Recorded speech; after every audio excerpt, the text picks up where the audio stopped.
Hay personas que escriben libros y hay personas que escriben siempre el mismo libro de muchas formas distintas. Y José Antonio Marina pertenece a las segundas. Llevamos casi medio siglo viéndolo hacer una sola cosa con paciencia de relojero. Entender por qué la inteligencia humana, que es capaz de tanto, tropieza una y otra vez en la misma piedra. Hace unos meses estaba en este podcast para hablarnos de la vacuna contra la insensatez. Y hoy regresa con la segunda dosis. La vacuna contra las adicciones. Y aquí hay un giro que no esperamos de un filósofo, porque Marina no nos habla del adicto como enfermo ni como pecador. Nos dice algo mucho más incómodo, que una adicción no es un problema, sino una mala solución a un problema que no supimos resolver de otro modo. Y detrás de esa idea hay un niño de la posguerra que creció convencido que los problemas no tenían salida, y que dedicó el resto de su vida a demostrarse que se equivocaba. Ese niño tiene hoy 86 años y escribe, dice, en un tiempo de prórroga. Así que no voy a presentarte un libro, voy a sentarme con quien lo escribió. José Antonio, bienvenido de nuevo a Kenso. Encantado de estar con vosotros. Quiero empezar por aquí.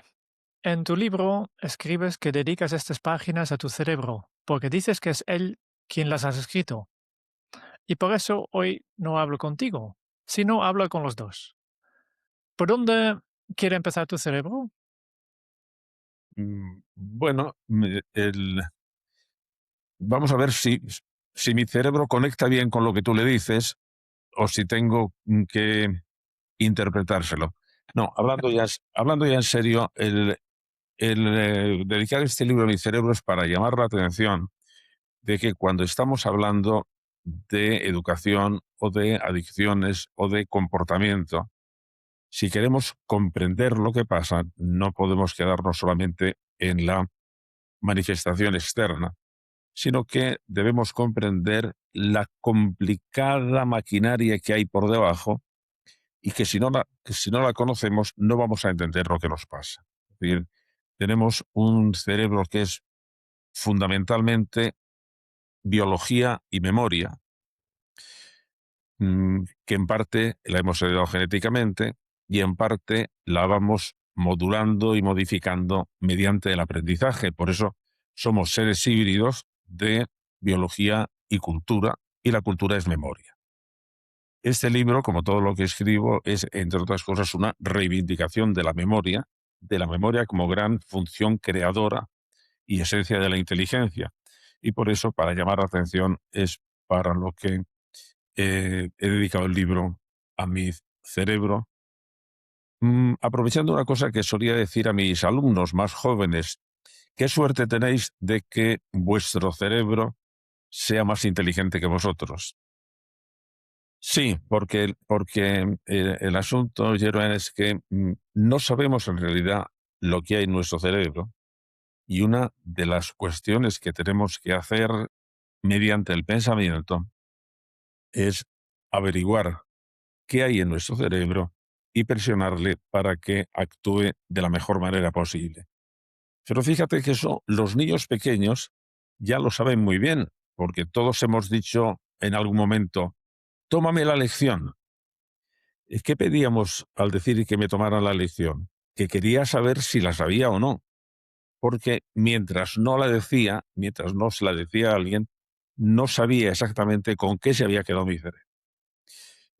Había un personaje de Foster en Pasaje a la India que decía algo parecido: ¿cómo voy a saber lo que pienso si todavía no lo he dicho? Bueno, pues en este juego de lo que el cerebro sabe y puede hacer y de lo que yo le quiero forzar a hacer es donde se escriben los libros. Claro, la memoria juega un rol muy importante en quienes somos, y por eso me gustaría hacer un pequeño viaje a tu pasado, porque escribes que tu familia salió de la guerra creyendo que los problemas no se resuelven, solo se aguantan. José Antonio, ¿cuándo dejaste tú de creerlo? Bueno, yo creo que ya tuvieron que pasar bastantes años. Yo creo que fue en, en la post-adolescencia. Es decir, en la adolescencia me di cuenta de hasta qué punto eh, esa, ese mal aprendizaje de la resolución de problemas me había marcado. De manera que tuve adolescencia un poco difícil fue, yo creo, en el comienzo de la universidad. La universidad, sobre todo a partir del tercer año, me convertí en una persona más activa de la que había sido hasta entonces, que había sido muy buen estudiante. También he de decir que en ese momento me dediqué a actividades de organización cultural y a partir de entonces los estudios fueron bastante desastrosos, de manera que no supe muy bien compaginar las tres cosas, pero sí me pareció importante la acción como última manifestación de la inteligencia. Es decir, nosotros tenemos una tradición platónica que es magnífica, pero yo creo que es falsa, que es el conocimiento es la máxima demostración de la inteligencia. Creo que no es así, creo que la máxima demostración de la inteligencia es la acción, porque el conocimiento puede quedarse en conocimiento. Y una persona que, por ejemplo, sabe muy bien cuál es la solución a un problema, pero no la pone en práctica por miedo, por pereza, por procrastinación, no se puede decir que sea muy inteligente. Es cognitivamente muy inteligente, pero prácticamente puede ser muy estúpido, que es el problema al que le estoy dando vueltas en estos últimos libros. Hay que educar para la acción porque la acción es la última gran demostración de la inteligencia. Podemos hablar de muchos alcances en la educación, pero me llama la atención una cosa que tú has escrito, que has contado que recibiste una educación excelente, salvo en una cosa, que nadie te enseñó a enfrentarte a los problemas de la vida. ¿Quién tendría que habértelo enseñado? Bueno, creo que tenía que haberme enseñado los dos grandes agentes educativos mm, que, que son precisamente los que, según explico en el libro, tenían que aplicar la vacuna contra las adicciones o contra la insensatez, que significa el desarrollar la competencia heurística, la competencia de resolver problemas.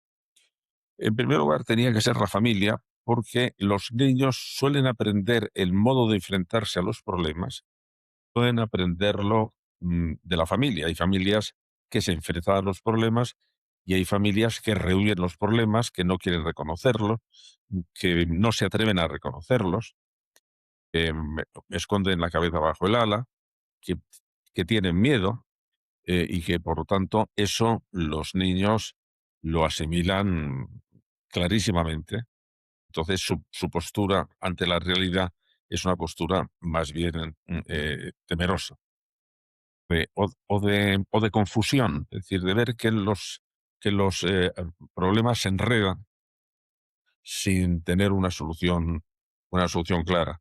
El problema es que entonces, al no ver una solución clara, o al no atreverse a enfrentarse con los problemas, y la solución fácil y peligrosa, que es el problema permanece, pero voy a ver si elimino el malestar del problema. Ese es uno de los caminos que claramente lleva a la adicción, porque lo que te hace es que te simplifica la situación, te quita la angustia, con lo que sea, con los tranquilizantes, con el alcohol, con el juego, o simplemente acostumbrándote a depender de alguien para que te resuelva los problemas. A mí me interesó mucho, Yoland, cuál es el mecanismo que lleva a las personas a integrarse en una secta, porque es un tipo de mecanismo muy parecido al de las adicciones. Una persona que no sabe qué hacer en una situación que le desborda, de repente puede sentir que la pertenencia a una secta le tranquiliza, le mm, da nuevas aperturas para el futuro, le da seguridad, y entonces eso funciona exactamente como funciona una droga. Por eso es tan difícil salir de una secta, porque el mecanismo es muy parecido al de la adicción. Sí, he leído una vez que no existen malos hábitos, porque cada hábito aporta algo positivo a la vida. Tal vez a largo plazo no, pero a corto plazo algo aporta. Y vinculado a eso, dices que una adicción no es un problema, sino simplemente una mala solución a un problema. ¿Cuál ha sido la peor solución que tú has dado a un buen problema? Mm. Sí, pues siempre ha sido, yo creo que nunca ha sido por escoger, digamos, un mal comportamiento, sino por no haber hecho cosas. En mi caso, la pasividad ante una situación, o el haberme inhibido, o el, o el, o el haber adoptado una actitud pasiva, en mi caso, siempre ha sido la peor solución. Es decir, por eso la pasividad me parece una, una, una actitud casi siempre mala, porque lo que hace es dejar que el entorno tenga más fuerza, que decida sobre ti. Y el no atreverse es una actitud que muchas veces puede parecer como de prudencia. Y yo creo que no es de prudencia, es o de desinterés, o de desconfianza en, en uno mismo, o en lo que nos rodea. Por eso, sí, yo diría que ha sido siempre, cuando, cuando me he equivocado, ha sido siempre por no atreverme a hacer algo y no por lanzarme demasiado alocadamente. Si una adicción es una mala solución a un problema, y por tanto no es el camino que tenemos que seguir, ¿cómo podemos encontrar las buenas soluciones a un problema? Bueno, ese es el tema. Es decir, por eso te decía que este libro es una continuación del anterior, con el cual ya estuvimos hablando. El primero era un modelo general. ¿Por qué hacemos tantas estupideces? ¿Por qué eso que hay en el fondo de esa situación? Ahora ya lo he centrado en un tema concreto, que son las adicciones, porque para precisar bien el análisis, no conviene que te muevas en generalidades, sino que seas después capaz de aterrizar en un caso concreto. Y el tema de las adicciones me parecía que era como una especie de ventana que te permite entrar en los laberintos más profundos, más complicados de la mente humana, y que era, por lo tanto, un buen ejemplo. Al ver las adicciones, me encontré con algo que ya había encontrado en dos campos distintos. Uno es el campo de la teoría de la inteligencia, que después de estudiar competencias diferentes, sin embargo, las pruebas más convincentes que tenemos es que hay una inteligencia G general, que es la que después se puede manifestar en competencias distintas. Y también me había interesado mucho el que la psiquiatría en los últimos años está acuñando una cantidad enorme de enfermedades, de síndromes, mm, tanto que en la primera edición del DSM, que es la Biblia psiquiátrica,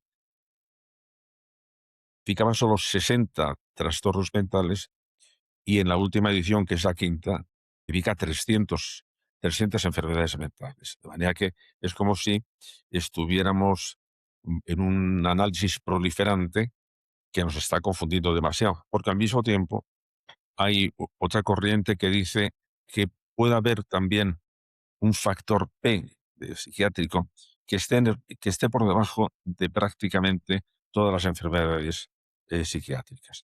Bueno, a mí eso me interesaba verlo en el caso de las adicciones, y es cuando creo que he puesto de manifiesto que hay un factor común a todas las adicciones. Yo lo llamo el factor H, el factor heurístico, que es: una persona de repente no tiene capacidad de enfrentarse con los problemas, se siente desbordada por la situación y entonces no sabe qué hacer.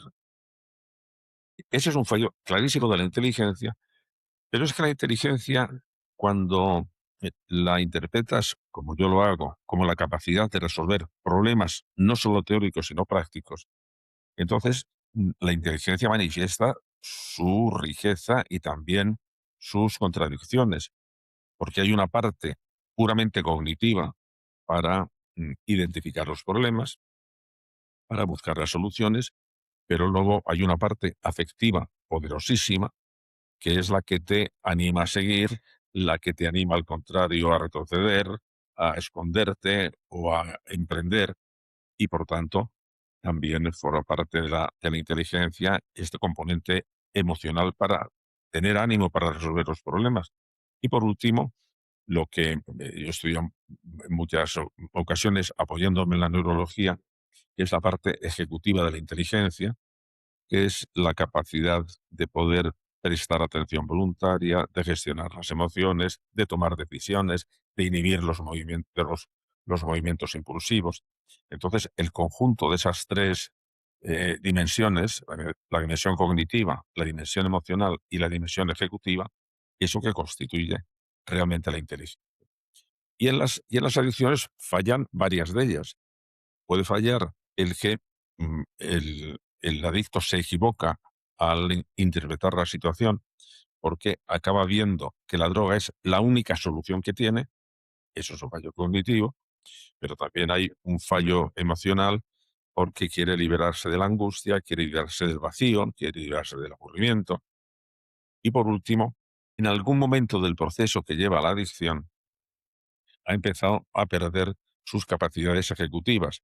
Ya acaba no pudiendo dirigir su atención voluntariamente porque está absolutamente raptada por la droga o por la conducta adictiva.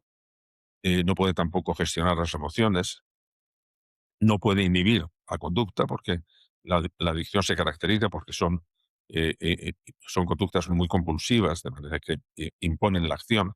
De manera que entonces hay una especie de colapso general de la inteligencia que se va produciendo a lo largo de todo un proceso. Ese es el que me interesaba a mí, a mí analizar para ver en qué momento podíamos poner en marcha las vacunas para impedir esta especie de resbalón por el tobogán que lleva a la droga. Para dejarlo muy claro, cuando hablas de adicciones, no estás hablando únicamente de adicciones a sustancias, porque también hay otro tipo de comportamientos adictivos, ¿verdad? Sí, sí, tradicionalmente en los libros de psiquiatría, que eran los que trataban las adicciones, porque en el momento que una adicción está consolidada, entonces es un problema médico. Pero a mí ese asunto, en este caso, no me interesa eso, y tiene sus tratamientos, sus terapias específicas. A mí me interesa el camino que lleva eso. Entonces, una persona que inicia el camino de la droga, que casi siempre, o de cualquier adicción, que casi siempre es casual, tiene un encuentro no buscado, pues por los amigos, la casualidad.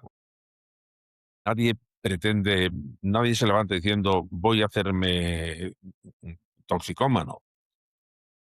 De hecho, las autobiografías de toxicómanos que he leído, casi todas tienen un momento de sorpresa. Es decir, una mañana me descubrí que era un tóxico. De manera que es un proceso, ese es el que me interesaba, poder analizar, ver cómo se avanza, y se avanza fundamentalmente. Hay tres momentos importantes. Uno es el primer contacto con lo que va a aparecer después como solución a esos problemas. Hace unos días en el diario El Mundo, Pedro Simón nos organizó una conversación sobre este libro con una chica ex drogadicta y conmigo. Y esta chica, que tiene ahora veintitantos años, dijo que en realidad su primer contacto fue porque era una persona con tendencias a la ansiedad, una cierta depresión, y de repente encontró en el alcohol, por casualidad, encontró que eso le mejoraba, que eso le animaba, y que entonces empezó a beber cantidades cada vez mayor. Sus padres, que ven que esto es un problema, la llevan a un psiquiatra, y el psiquiatra, como ve que lo que hay en el fondo es un problema de ansiedad, la receta benzodiazepinas. Bueno, entonces esta chica acaba haciéndose adicta a las benzodiazepinas, de manera que ahí en ese caso el remedio es peor que la enfermedad, porque no resuelve el problema, sino que lo transmite. Dice, bueno, en este caso se veían claramente los tres momentos que yo te decía. Uno, el encuentro casual. Otro, el momento del abuso, que todavía no es una adicción, porque, pero sin embargo ya empieza a causar efectos nocivos. El tercer paso, que es cuando se consolida como adicción, es que además de tener efectos nocivos, se pierde el control sobre el comportamiento. Y en el caso de querer cesar en ese comportamiento o en ese consumo, se tienen unas experiencias desagradables, que es lo que llamamos el mono. Y de manera que esos son los tres: consumo casual, abuso, adicción. La adicción es verdaderamente la importante. Porque el abuso, que no llega todavía a perder el control, es lo que se está ahora generalizando, por ejemplo, en comportamientos como el abuso del consumo de redes sociales. Eso, en algunos casos, sí es adicción, cuando no solamente produce efectos nocivos, sino cuando altera por completo la capacidad de esa persona. Es decir, que es que pierde su familia, es que pierde el trabajo, es que pierde eh, todo lo que consideraba valioso por mantener ese tipo de conducta, de estar, por ejemplo, 8 horas en una cosa. Porque yo creo, en algunas conductas adictivas, como las redes sociales, mm, el problema que tiene es que no son malas en sí, sino que estar en redes sociales es estupendo. De manera que es justo el exceso lo que empieza a producir efectos negativos. Se acaba de publicar un libro, que es un poco antiguo, pero se ha traducido ahora, de un experto en adicciones, que se llama Gabor Maté, que él explica que él ha padecido una adicción, pero que como era una adicción aparentemente decente, pues nadie se la tomaba en serio. Y su adicción, agárrate, era a la compulsión a comprar discos de música clásica. Hombre, qué cosa más bonita que comprar libros ya. Pero en el momento que cayó en abuso, es decir, es que de repente dejaba el trabajo abruptamente porque tenía que ir a la tienda a comprar un disco de Mozart. Entonces, en ese momento es cuando ya no tiene capacidad de control y se había convertido en una adicción grande. Y por eso es por lo que las adicciones tienen un problema social mayor que cualquier otra enfermedad. Es decir, desde el punto de vista puramente sanitario, la obesidad es un problema más grave que las adicciones. ¿Por qué? Porque afecta a la vida, porque puede ser mortal, porque además es universal. Entonces, ¿por qué nos preocupan tanto las adicciones? Porque las adicciones no solamente afectan a la salud, sino afectan a la esencia de nuestra convivencia, que es el comportamiento responsable. Entonces, cuando una persona, un alcohólico, bueno, un alcohólico tiene un problema de salud, puede terminar en una cirrosis o...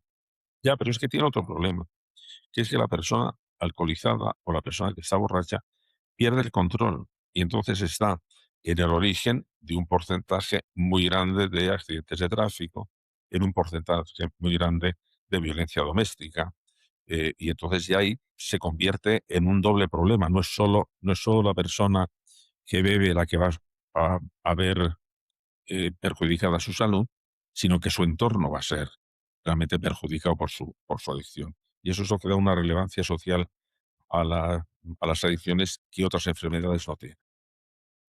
Si una adicción es la mejor solución que has encontrado para un problema que tienes, un dolor, entonces la solución, supongo, que no es simplemente quitarte la adicción, sin más, porque eso sería una crueldad. Claro, ese es el problema, porque lo que cierra la adicción es cuando, a pesar de saber que te está destruyendo, a pesar de saber que es una solución efímera, porque ya al principio una adicción puede proporcionar algún tipo de placer o de satisfacción. Al final no, al final ya es únicamente alivia el dolor que la carencia produce, de manera que siempre se está yendo detrás de la situación. Sin embargo, lo que cierra el círculo es que esa persona está completamente convencida de que esa es la única solución que tiene. Es decir, eso es lo que acaba por esclavizarle, porque no tiene otro sitio donde ir.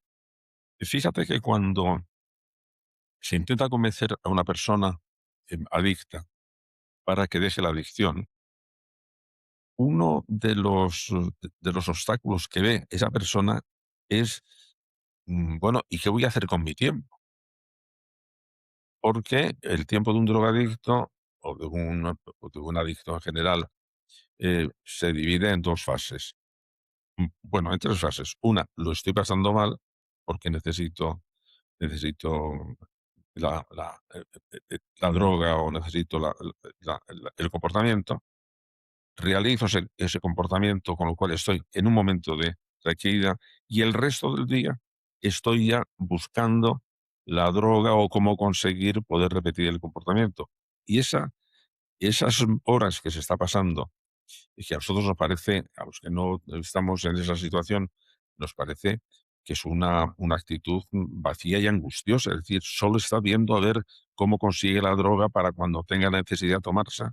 Pues para ellos acaban pensando que es lo que llena su vida y que si no tienen que buscar droga, ¿qué van a hacer durante todas esas horas? Y, y hasta tal punto una adicción altera por completo toda la relación de una persona con la realidad. Es decir, es una visión en túnel en que fuera de eso ya no hay nada. Por eso, claro que hay que hacer una cura de desintoxicación, digamos, pero hay que intentar resolver el problema.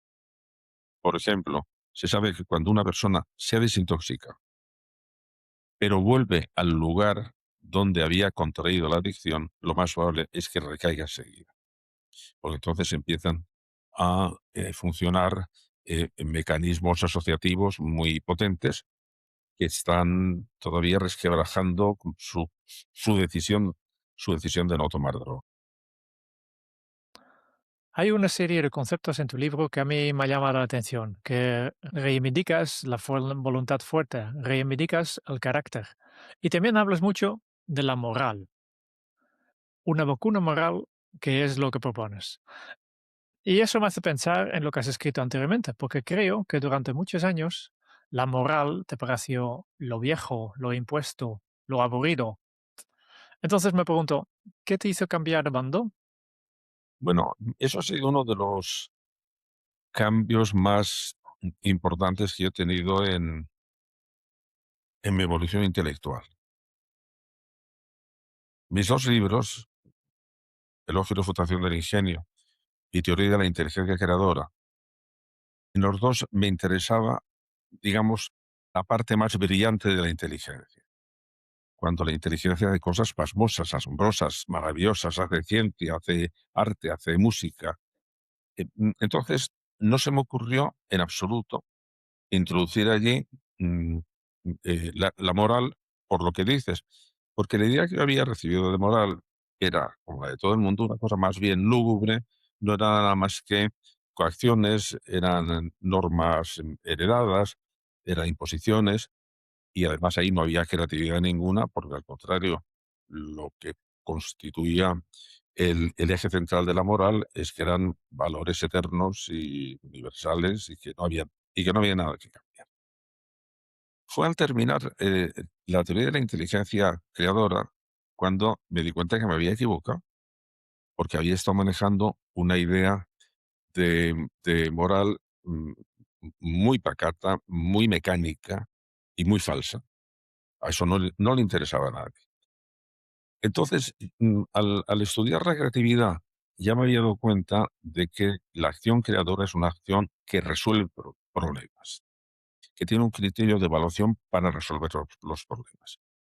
Había visto, por ejemplo, en pintura, que la diferencia que hay, por ejemplo, entre los Madrazo y Monet,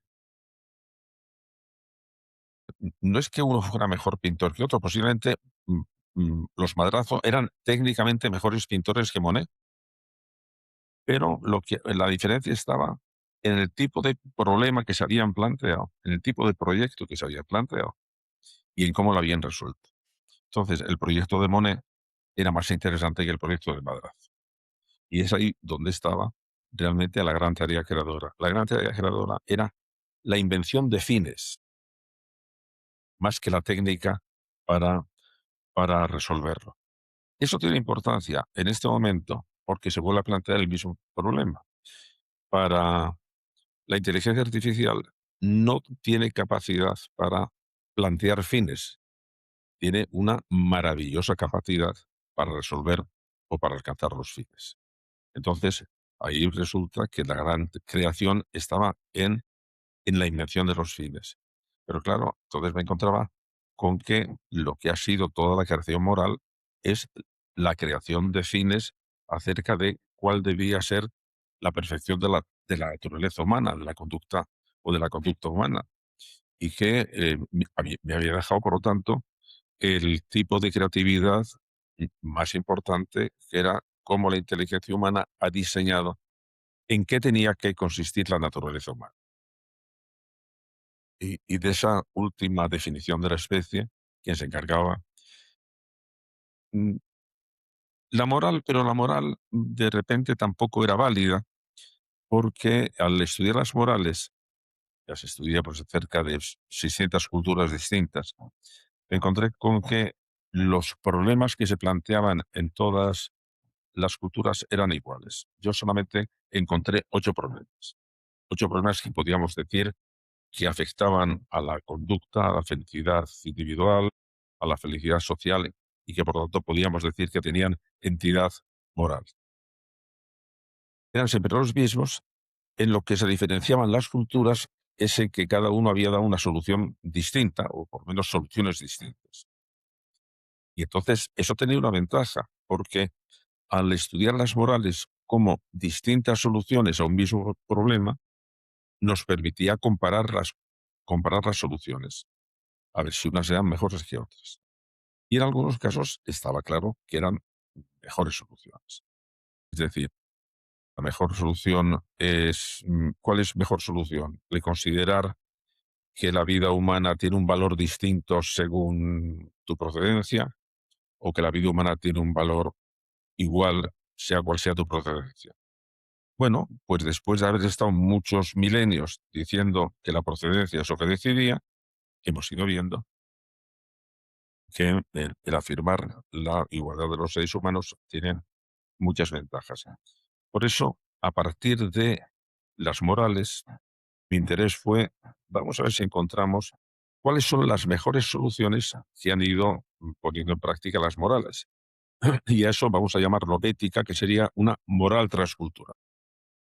La Declaración de Derechos Humanos, en ese sentido, fue una declaración transcultural y, por lo tanto, era una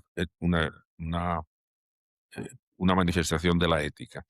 Y entonces ahí aparece la grandeza de lo que es la ética, que ya no es un código que se repite, sino un proyecto de naturaleza humana. Así es como queremos vivir. Es que, es que el hombre es digno por naturaleza. No, no. Nosotros somos animales inteligentes. Pero nos ha parecido una buena solución afirmar que tenemos dignidad, es decir, que tenemos un valor intrínseco con independencia de cómo actuemos, que eso fue un invento que nos costó mucho tiempo aceptarlo, ¿eh? Porque dices, no, pero la dignidad, una persona que obra de una manera perversa es indigna, luego no tiene dignidad. Fíjate que Santo Tomás de Aquino, la razón por la que justificaba la pena de muerte es porque consideraba que una persona que había actuado perversamente había perdido su dignidad y por lo tanto no había que respetar su vida. O sea que el asunto costó mucho, mucho trabajo y en varios libros lo que me ha interesado es ver cómo la sensibilidad ética humana ha ido progresando, porque ahora nos parecen cosas insoportables, actitudes que han sido no solo soportadas, sino elogiadas durante milenios. Eso es un progreso. Y ese progreso Y eso me parecía que había que contarlo con una historia de un tipo distinto de creatividad. Igual que la historia de la pintura. Y por eso escribí una historia de la pintura con Mingote, que vamos a ver si contamos la experiencia de la pintura. Con la experiencia se ha ido inventando, ha ido heredando y rechazando la herencia, ha ido cambiando, y al final, cuando Antonio Mingote y yo nos pusimos de acuerdo de la pintura debía empezar la historia de la pintura con una frase de Picasso de he tardado toda mi vida en aprender a pintar como un niño. Dices, bueno, claro, pues para entender esa frase y no pensar que es una tontada de Picasso, tienes que contar la historia como un conjunto de experiencias, de cambios, de tanteos, y eso me parecía a mí que había que hacerlo en la ética y en la política, que es una parte importante de la ética. Después de la moral, me gustaría hablar de lo que dices sobre libertad, que es, yo creo que otro tema importante en relación con las adicciones. Dices que la libertad se consigue obedeciendo. Sí, eso llama mucho la atención, pero mira, ya sabes que todo el modelo de esos dos últimos libros es un modelo tomado de la inmunología física. Es decir, nosotros tenemos un sistema muy precario. Hemos heredado un cerebro que está lleno de chapuzas evolutivas, es decir, que han resuelto un problema, pero han dejado planteados un montón. Y que, bueno, pues que afortunadamente tenemos un sistema inmunitario mental también que nos defiende de la manipulación, del error, del fanatismo, si funciona bien. Pero que como el sistema inmunitario biológico de repente puede estar deprimido y entonces se nos cuelan todo tipo de virus mentales. Lo que caracteriza un virus mental es una creencia falsa, pero que cuando la he aceptado no solo me equivoca, sino que altera mi forma de pensar, de sentir y de actuar. Es decir, igual que un virus altera el funcionamiento de nuestras estructuras biológicas. Yo a mis alumnas les ponía un ejemplo que yo creo que nuestros espectadores también entenderán bien. Cuando una persona piensa que es verdadero, que los celos son una manifestación de amor, esa creencia no solo le ha equivocado, como si dijera los ángulos del triángulo miden 320. No, eso es una equivocación. Lo de los celos es que va a alterar su forma de interpretar la relación con los demás, la relación con sus parejas. Van a aceptar cosas inaceptables, van a aceptar que les controle, van a aceptar conductas humillantes. ¿Por qué? Porque lo van a interpretar como demostración de amor. Eso es un virus mental.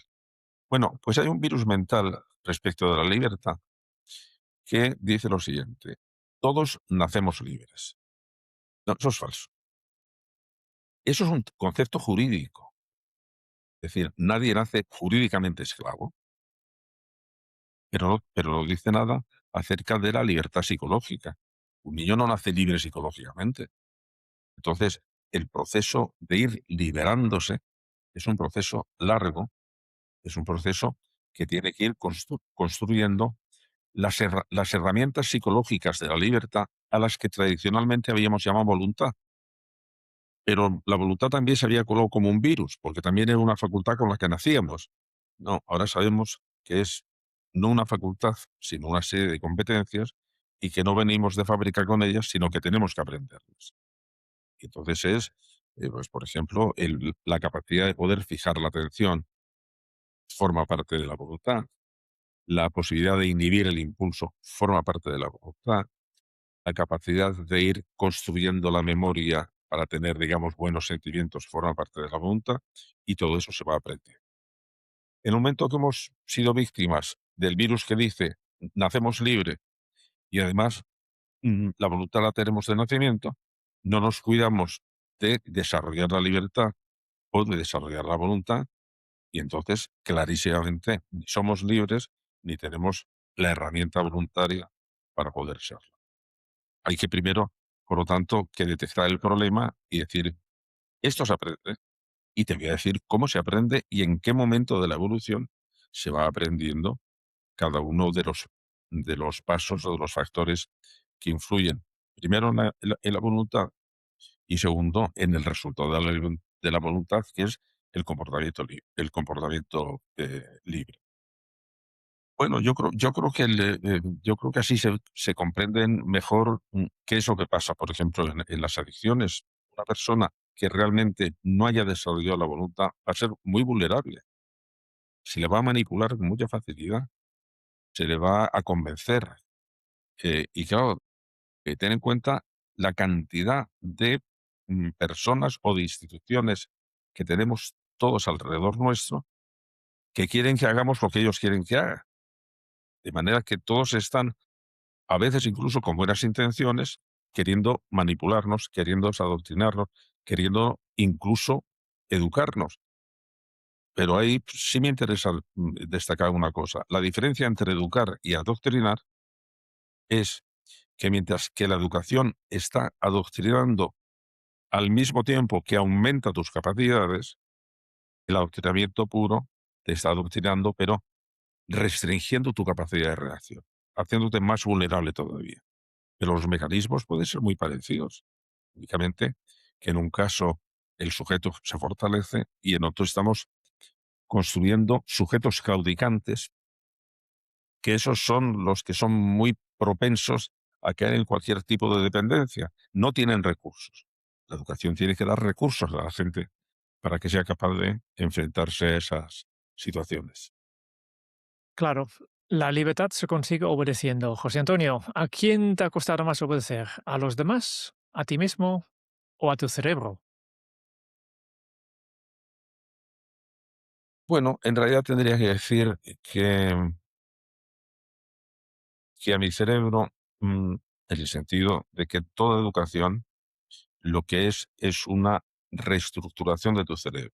Es decir, cuando, por ejemplo, un, un genetista te dice que cada acto de aprendizaje es una expresión epigenética, es decir, está actualizando algún gen que estaba dormido, te das cuenta hasta qué punto todo lo que tiene que ver con el aprendizaje tiene una base fisiológica. Pero claro, ahí el problema está en si soy yo quien dirijo mi aprendizaje o es desde fuera quien dirige mi aprendizaje. Si estoy sometido a manipulación, me van a educar desde fuera. Y por eso una de las características de la lucha por la libertad es voy a ver si consigo yo educar mi propio cerebro. Imagínate, una persona quiere ser escritor. Bueno, lo primero que tiene que saber es que se tiene que construir un cerebro de escritor. Dice, bueno, eso, por ejemplo, lo vio estupendamente un buen amigo mío que además yo creo que era la persona que tuvo una teoría más clara eh, del acto de escribir, que era Francisco Umbral. Francisco Umbral, que todo el mundo le consideraba que era un cronista estupendo, y, sí, muy divertido y un buen, buen poeta y muy... No, no, él tenía una idea muy, muy clara de lo que era escribir. Él se dio cuenta de que, y lo explicó muy bien, que cuando decidió ser escritor, lo primero que tuvo que hacer es crearse su personaje de escritor. Que eso es una manera diferente de decir, él tomó un poco las riendas de qué tipo de ocurrencias quería que tuviera su cerebro. Es decir, que si hubiera querido ser matemático, pues hubiera tenido que tener una memoria de matemático. Y por eso ahí sí interviene el la insistencia que tenemos ahora en la autoeducación, en que cada persona, desde el momento que tiene, digamos, uso de razón, sepa que se tiene que educar él mismo, que no es que le estemos educando desde fuera, que él tiene que tomar las riendas de su aprendizaje para tener cada vez más recursos autónomos para hacerse cargo de la situación. El último tema que me gustaría explorar contigo es que separes la persona resuelta de la que claudica. Sí, y creo de hecho que la solución a muchos de los problemas sociales que hay y también a los problemas personales es que sepamos mm, primero organizar una sociedad resuelta y para eso necesitamos también unas, unos ciudadanos resueltos, unas inteligencias resueltas para que además interaccionen unos con otros. ¿Qué entiendo por una personalidad resuelta? La que avanza con decisión y lo hace además resolviendo problemas. ¿Qué sería una sociedad resuelta? Lo mismo, la que no se empantana en dar vueltas al mismo, a un asunto, a destruirse, a machacarse unos a otros, sino que se da cuenta de que de que los problemas son inevitables y que por lo tanto lo que hay que hacer es enfrentarse con los problemas. Ahí, por ejemplo, hay un asunto que sí me gustaría comentar porque la importancia que creo que tiene para nuestra sociedad, también, también la española, pero en general, que es la diferencia que hay al enfrentarse con las dificultades, con los enfrentamientos que van a existir siempre. Siempre, unas veces nos vamos a enfrentar porque queremos cosas distintas y otras nos vamos a enfrentar porque queremos la misma cosa y no y para todos, pero siempre vamos a encontrar muchísimos motivos para enfrentar. Pero los enfrentamientos se pueden tratar en dos formatos distintos y esto sí me parece que es importante. Hay un formato que es el formato conflicto, que es en el que está planteada la política y en estos últimos años de una manera todavía más acérrima, que es el formato conflicto. Tú eres mi enemigo y voy a ver si acabo contigo. Nada bueno puede venir de ti y por lo tanto, como nada bueno puede venir de ti, no discuto, no debato, no intento negociar. Tú eres el malo y yo soy el bueno, a ver si acabo. Esa es la esencia de la política como conflicto, en la cual lo que se quiere es la victoria. No, pero es que hay otro formato. Y en ese formato, tú y yo no somos enemigos, tú y yo tenemos un enemigo que es el problema. ¿Qué hacemos? Vamos a resolverlo. Entonces, como ya no estoy preocupado por destruirte a ti, voy a poder canalizar esas energías para resolver el problema. Así es como podemos realmente introducir una o constituir una sociedad resuelta, una sociedad que mm, identifique bien los problemas y luego ponga en marcha todo el talento necesario para, vamos a ver cuál es la buena solución. Vamos a contrastarla, vamos a tantearla, vamos a ponerla en práctica. No hay quien pueda convencerme de que los problemas sociales no tienen solución. Perfecta, seguro que no, pero, mm, pero que mejoren la situación actual, sin duda alguna. Vamos a tomar el problema de la vivienda. El problema de la vivienda, ahora todo el mundo lo plantea como conflicto de intereses. Hay el conflicto, el interés de quien necesita una casa. Hay el interés de quien quiere forrarse con lo que tiene. Hay el interés de que no es que quiera forrarse, pero tiene eso como una especie de, bueno, de ahorro que ha ido cogiendo. Hay los políticos que quieren atraerse a unos o a otros. Bueno, esto es un guirigay. ¿Por qué? Porque nadie ha dicho, mire usted, tenemos un problema. Vamos a ver si definimos bien el problema. Y lo que tiene un problema es que en un problema puede haber derechos que entran en colisión y que no se trata de que te voy a quitar el derecho para dárselo a otro, no. Una buena solución significa que todos los derechos legítimos quedan parcialmente, por lo menos, satisfechos. Bueno, pues así, esa es la mentalidad resuelta. Y yo creo que esa mentalidad resuelta sirve tanto para el plano político como para el plano familiar o como para el plano de las relaciones humanas. A ver si podemos identificar el problema para que no nos pase una cosa que decía Mark Twain. Toda mi vida he estado lidiando con problemas, alguno de ellos verdadero. No, pues muchas veces nos estamos no reconociendo problemas reales o enredándonos en problemas que son problemas ficticios, que están mal planteados, que no son verdaderos. Es decir, yo dedico un capítulo, en uno de estos libros a un tema muy espinoso, el nacionalismo catalán. ¿Qué pasa con el nacionalismo catalán? Que desde que aparece, y lleva ya muchos siglos, desde que aparece se ha planteado siempre en formato conflicto. Voy a ver si acabo contigo. Es decir, el nacionalismo, el soberanismo a ver si acaba con la nación española, en la nación española a ver si acaba con el soberanismo. Bueno, es que vamos a ver si centramos el problema. Y el problema es que hay tres derechos en colisión.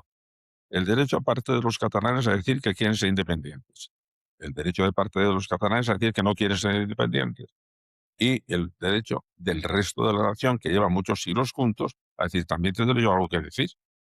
Bueno, pues no puedo decir te quito a ti todo y porque el mío es el que vale, sino el talento de cómo consigo encontrar una solución a, a reclamaciones legítimas, pero que entran en colisión. Ese es el talento.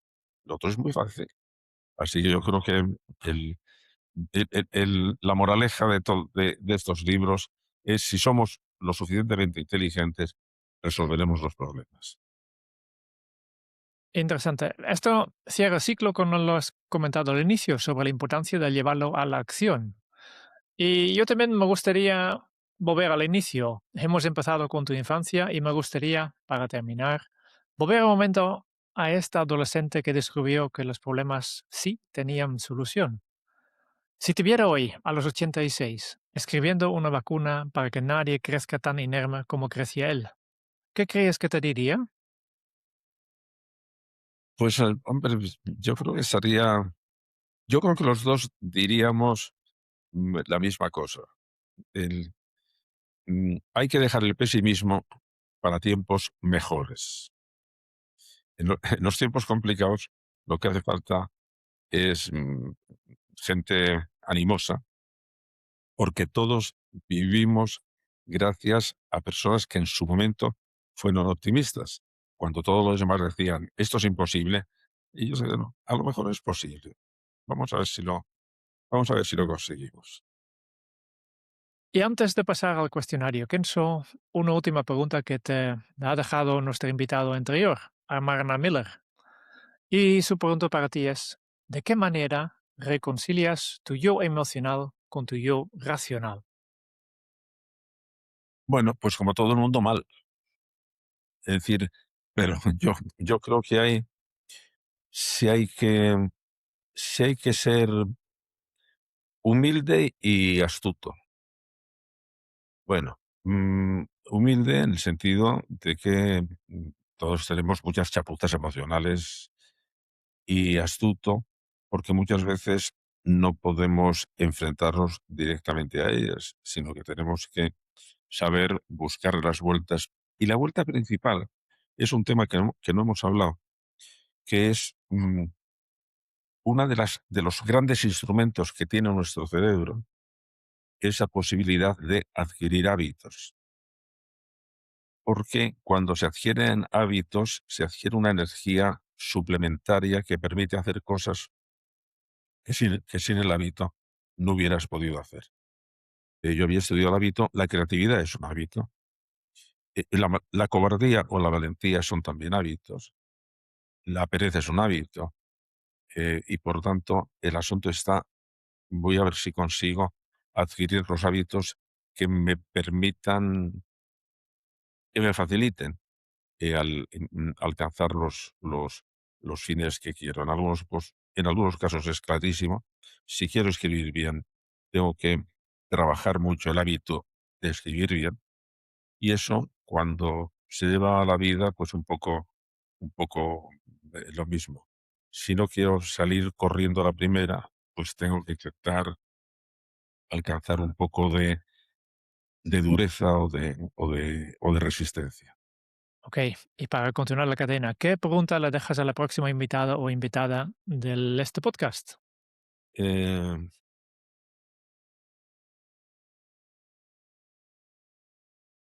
pues qué tal te hablas a ti mismo?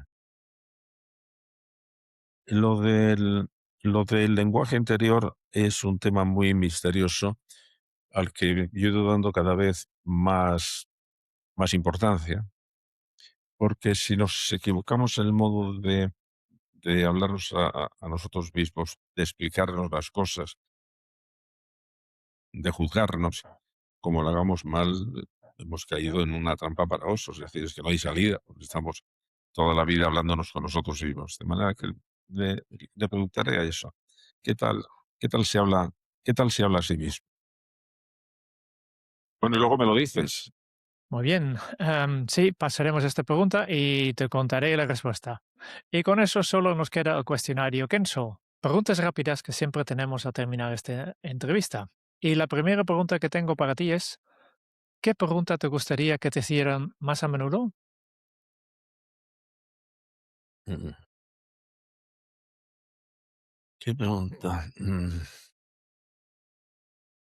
Bueno, ¿qué tal profesor fuiste?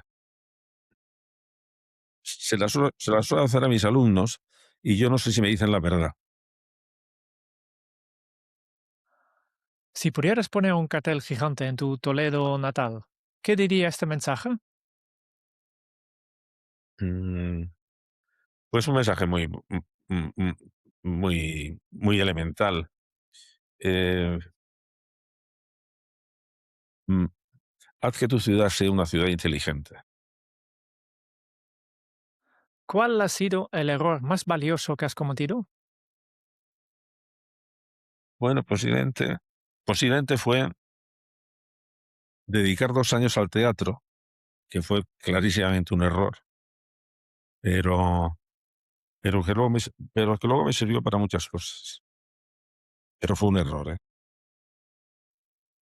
¿Con qué frase definirías tu filosofía de vida?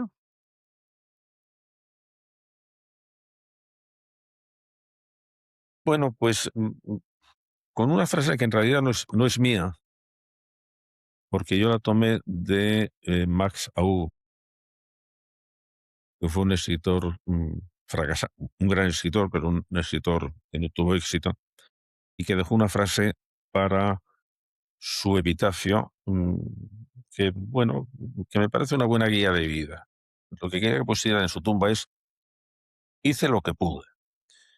¿No? A mí me gustaría que pusiera, pues sí, no resolvió ningún problema, ¿no? Por ejemplo, en los temas educativos he ido de fracaso en fracaso, nadie me ha hecho caso.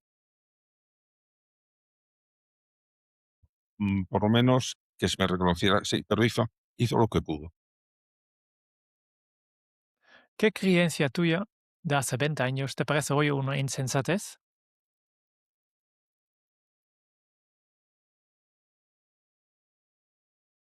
Bueno, posiblemente la creencia, yo he sido megalómano toda la vida, bueno, la creencia de que todo era posible, y no, todo no es posible. Pero bastante sí, ¿eh? ¿Qué le pedirías a tu cerebro si pudiera oírte? Bueno, es que me oye. Lo que le pido es, yo creo, la experiencia, la mejor experiencia, creo, humana, es la experiencia de la alegría. Es decir, la alegría es mucho mejor que el placer, es mucho mejor. No, no, la alegría es un sentimiento de. Es un sentimiento que describía muy bien la palabra latina, designada alegría, que era laetitia. Laetitia venía de laetus, que es amplitud. La alegría es una sensación de amplitud, de que se te ensancha todo, se te ensancha el corazón, el futuro, la cabeza. Sí, sí, no, me parecería una droga estupenda si se pudiera vender en farmacia. Y la última pregunta para ti. ¿Cómo te gustaría terminar esta conversación? Bueno, pues diciendo: "Oye, qué bien lo hemos pasado". Pues yo al menos sí, me he pasado muy bien. Ha sido una conversación muy interesante. Muy bien. Una casa española después de la guerra. Los adultos han bajado los brazos porque aprendieron a vivir a la defensiva, sin esperar nada. En esa casa crece un niño que respira una lección jamás dicha en voz alta. Los problemas no se resuelven, solo se aguantan. Tardó años en sacudírsela, Fue en la universidad cuando aquel joven tímido descubrió algo que le cambió la vida. Muchos de aquellos problemas tenían solución, pero no para ellos. De esa grieta nació todo. Medio siglo entendiendo por qué la inteligencia humana tropieza siempre en la misma piedra. Y una convicción afilada libro a libro. La máxima demostración de la inteligencia no es el conocimiento, sino la acción. Quien sabe la solución y no la pone en práctica será listo, pero no inteligente. Por eso, este libro no habla del adicto como enfermo ni como culpable. José Antonio nos dice algo más difícil de tragar. Una adicción no es un problema. Es la mejor mala solución que alguien encontró a un dolor que no supo resolver de otro modo. Lo que cierra el círculo no es la sustancia. Es la certeza de que esta es la única salida que tengo. Y por eso, arrancarlo sin más no rescata a nadie, porque hay que resolver el problema por debajo. Hubo un giro que él mismo no esperaba. Durante años la moral le parecía lo viejo, lo impuesto, hasta que entendió que crear es inventar fines, y que la ética es la creación más alta, decidir qué clase de humanidad queremos ser. Y de ahí una frase que lo sostiene todo. Somos animales inteligentes, pero nos ha parecido una buena solución afirmar que tenemos dignidad. La dignidad no nos viene dada, lo inventamos. Como inventamos la libertad, porque no se hereda, se aprende, educando el propio cerebro, obedeciéndote a ti mismo. Y al final, un hombre de 86 años que dedica su último libro a su cerebro, porque es él quien lo ha escrito. Le preguntamos qué le diría a aquel adolescente que descubrió que los problemas sí tenían salida. Y José Antonio respondió sin dudar. Hay que dejar el pesimismo para tiempos mejores. Hace falta gente animosa, porque todos vivimos gracias a que un día fue optimista. Lo que nos ha enseñado hoy es algo anterior a cualquier adicción. Vivir bien no es resistir la tentación con los dientes apretados, sino convertirse en alguien capaz de encontrar mejores soluciones que la huida. Gracias, José Antonio, por enseñarnos que una adicción es una pregunta mal respondida. Por demostrar que la voluntad no se hereda, se construye. Por devolver la dignidad a quien claudica en lugar de juzgarlo. Y por recordarnos, a los 86, que la alegría no es un placer, sino una sensación de amplitud. Gracias a vosotros. ¿Y tú? ¿Qué problema llevas tanto tiempo sin resolver que casi ya te parece parte del paisaje? Como siempre, terminamos con un nuevo hábito Kenso. Resuelve el problema, no la anestesies. Resuelve el problema, no la anestesies. Esta semana, elige una huida pequeña tuya, el móvil, la copa, el azúcar, la pantalla, y pregúntate de qué problema es la mala solución. Si puedes, dale una salida mejor al problema